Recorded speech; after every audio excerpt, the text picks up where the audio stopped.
Dhaka Capitals মাঠে নেমেছে তাদের প্রথম ম্যাচ খেলতে।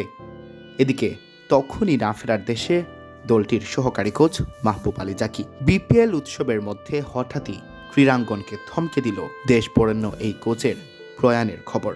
হার্ট অ্যাটাক করে না ফেরার দেশে পাড়ি জমিয়েছেন দেশ বরেণ্য ক্রিকেট কোচ মাহবুব আলী জাকি।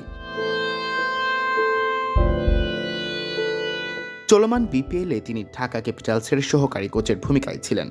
ঢাকার প্রথম ম্যাচ শুরুর প্রাক্কালে হার্ট অ্যাটাক করে মাটিতে লুটিয়ে পড়েন তিনি। বিপিএলকে সামনে রেখে মাত্র দিন দুয়েক আগে গণমাধ্যমের মুখোমুখি হয়েছিলেন মাহবুব আলী জাকি। বেশ সাবলীলভাবে হাসি খুশিভাবেই কথা বলছিলেন সবার সাথে দলের ভাবনা নিয়ে।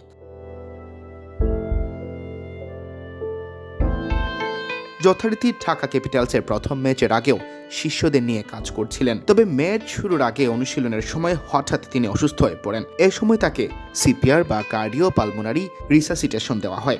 তবে শারীরিক অবস্থার দৃশ্যমান উন্নতি না হয় তড়িঘড়ি করে তাকে নিয়ে যাওয়া হয় সিলেট নগরীর আল হারামাইন হাসপাতালে। সেখানে তাকে চিকিৎসা দেওয়া হচ্ছিল আইসিইউতে। তবে চিকিৎসকদের সব প্রচেষ্টাকে ব্যর্থ করে পাড়ি জমিয়েছেন না ফেরার দেশে।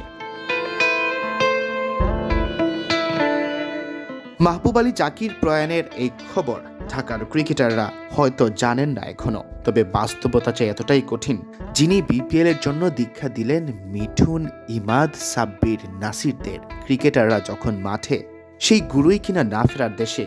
আর ক্রিকেটাররা পেশাদারিত্ব মেনে চালিয়ে যাচ্ছেন খেলা রাজশাহী ওয়ারিয়র্সের বিপক্ষে।